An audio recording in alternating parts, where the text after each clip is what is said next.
jaaraama mbokku waa Sénégal moo xam sénégalais ak sénégalaises yi dund fii ci biir réew mi Sénégal moo xam sénégalais ak sénégalaises yi dund fële ci bitim réew ñu tuddee leen diaspora ñi ngi leen di nuyu di leen ziar fii ci Sénégal 7 di am mbégte di def ak yéen édition spéciale déclaration de politique générale du premier ministre Amadou Ba mu tombeek nag tey altine fukki fan ak ñaar ci weeru décembre 2022 njiitu jëwriñ bi ñu koy wax Amadou Ba dem fële ci assemblée nationale pour dajeek député yi ci pencum ndaw réew yi pour décliner lu ñuy tuddee politique déclaration de politique générale mbokk yi Ndiaga Mbaye naanaan bu mag ba da daan wax ni nekkul ni rek yaa war a wax ba tax da ngay wax lu la neex ndax wax dafa am waxantu dafa am waxandoo dafa am waaye premier ministre Amadou Ba négam dafa wax négam dafa waxantu négam dafa waxandoo ndax olof dafay faral di wax ni ku wax feeñ te Amadou Ba tey wax na mbokk yi pour jàngat discours bi maa ngi am plaisir di dalal sunu premier invité di Birane Yaya Wane entrepreneur la mais en même temps le président de nouvelle organisation patronale bu ñuy tuddee secteur privé et développement Birane Yaya Wane monsieur Wane salaamaaleykum. jërëjëf monsieur Sy Siré maa ngi lay nuyu. et puis di nuyu monsieur Cissé Mamadou. et puis di am mbégte ci invitation bi nga ma defal. pour ñëw ñu waxtaan ci déclaration politique générale pour premier ministre Amadou Ba. et puis en profiter pour parler de manière globale. ci actualité réew mi ci secteur privé. ci cadre am yëpp muy institutionnel. muy organisation patronale. ci ay segments am yëpp aussi. tout à fait vraiment maa ngi ci am mbégte bu baax. di ci am kontaan bu baax. et puis di la remercier aussi ci invitation. tout à fait dinañ ci ñëw parce que premier ministre bi li mu wax affaire économie am na ci doole lool danañ ko jéem a càmbat ak yow pour xool est-ce que lii mu wax nii yëpp mu ne sunu secteur privé comme on le dit attan na ko du point de vue économique sama beneen gan gi di sama grand ñu koy woowee Momo Cissé. Momo Cissé est journaliste et analyste politique grand maa ngi lay ziar waaye. mon cher Chiré maa ngi lay ziar bu baax a baax. di la nuyu di nuyu monsieur Wane. bi nga xamante ni moom la jàkkaarloo ci plateau yi. di nuyu technicien yu Sénégal 7 yëpp. di am mbégte ànd ak yow ci plateau spécial bi fas yéene waxtaanee li nga xamante ni moom mooy. déclaration de politique générale bu premier ministre Amadou Ba. di nuyu ñi nga xamante ni ñu ngi seetaan Sénégal 7 ci biir réew mi ak ci biti réew. di leen jaajëfal bu baax di ñaan yàlla lépp luñ fi wax aussi mu nekk luy jëriñ askan wi incha allahu rabbi. mi ngi noonu mbokk yi comme ni kay doyen Ablaye Diaw di mi ngi noonu mbokk yi déclaration de politique générale. su ngeen ko xoolee daanaka mën nañ ko analyser tey ci ñaari pàcc benn pàcc bi c'est ce qu'on appelle la dimension de la communication politique parce que l'exercice en soi est un exercice de communication politique mooy première pàcc bi ñu koy jàngatee deuxième pàcc bi ñu ko nar a jàngatee nag mooy dans le fond on va essayer de faire de l'analyse du discours pour voir ban cohérence nañ mën a def entre li déclaration de politique générale ak budget bi ñu xam ni woote nañ ko ba pare étant entendu que dañu inverser les polarités d'habitude dañu daan def déclaration de politique générale parce que comme ni ma koy faral di waxee budget c'est une orientation politique avant d'être un instrument économique maintenant bii nag dañoo jiitale l'instrument économique di doog a ñëw ci orientation politique bi dinañ càmbar est-ce qu'il y a une cohérence entre l'instrument économique qu'est le budget et l'orientation politique qu'est la déclaration de politique générale. D'abord dans l'ordre du discours, dans ses aspects formels, ci laytaay gi Birane Yaya Wane noo ko gisee premier ministre a-t-il été à la hauteur? Vraiment Siré maa ngi lay remercier. Donc premier ministre Amadou Ba dans le discours sans wax ci fond bi il a été performant. Ça il faut le reconnaître parce que Amadou Ba même compte tenu de sa trajectoire fi mu jaar yëpp tey balaa moo nekk premier ministre da ngay xam ne ni am na jaar-jaar te jaar-jaaram yëpp daf cee boole théorie boole ci pratique te jaar-jaaram bi ko gën a forger nag mooy bi mu nekkee directeur général des impôts et domaines c'est quelqu'un que je connais pas xam na ni ma tudd xam naa nu mu tudd mais que c'est quelqu'un quand même que je trouve courtois et puis très posé et puis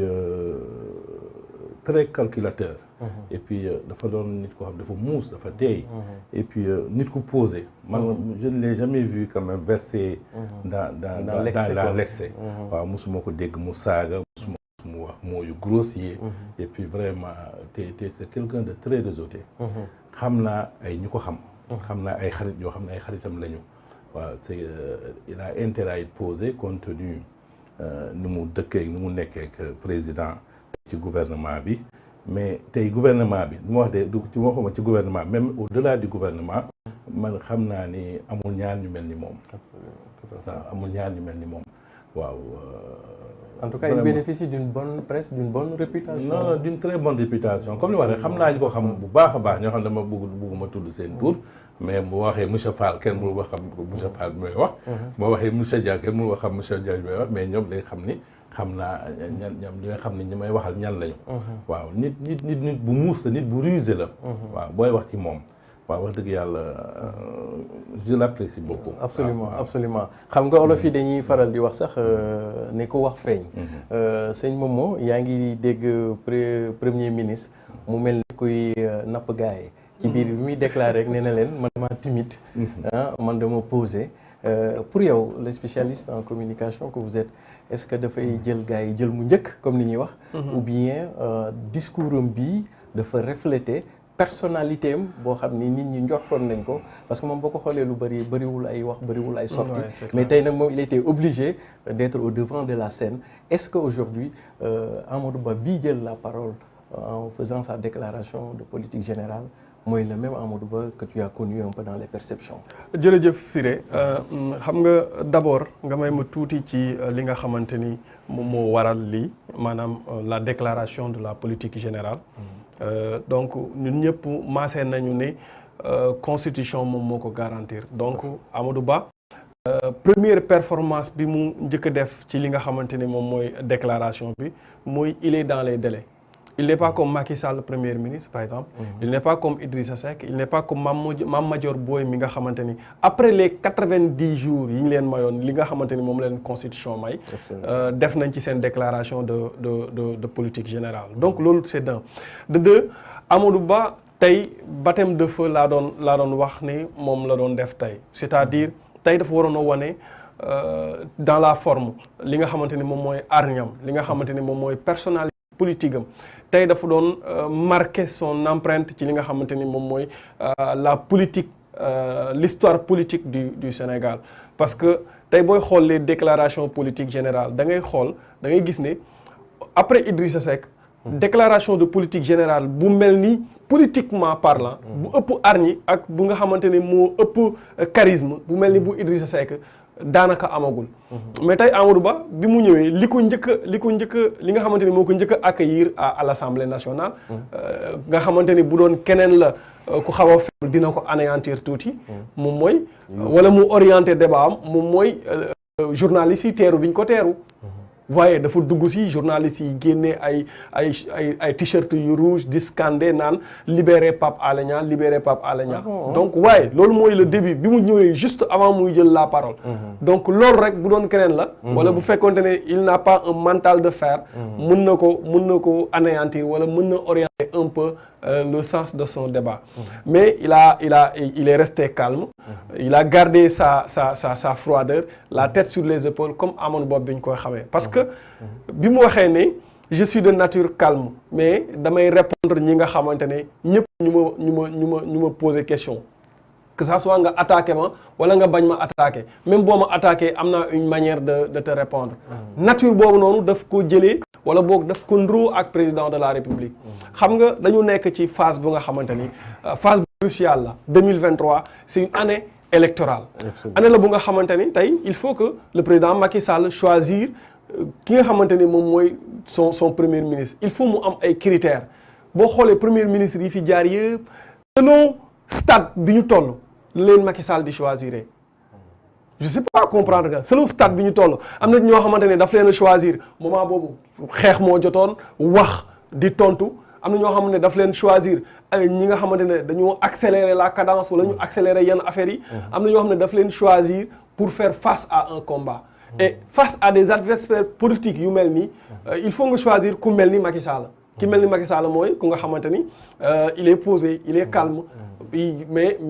nekkul ku ragal mais aussi ku xam la vision ku mën a épouser la vision du président de la République donc Amadou Ba mental boobu noonu mu ngi ko nduróo ak Macky Sall du coup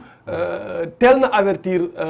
li nga xamante ni moom mooy député yi parce que gis nañ configuration bi ren ni mu mel gis nañu débat yi ni mu tàngee ni mu amee niveau aussi ci côté opposition bi moo tax mu ne leen lu ngeen mën a indi rek sama nature du ma fa génn nii laay mën a mel donc teel na leen avertir mu wax leen ne leen lu mën a ñëw rek man je serai comme ça je resterai comme ça Absolument. donc loolu exploit la te gis nañ ne aussi ci biir discours am bi il a été calme serein et puis li mu doon wax leer na naa nit ñi déglu nañ ko quoi tout à fait d'ailleurs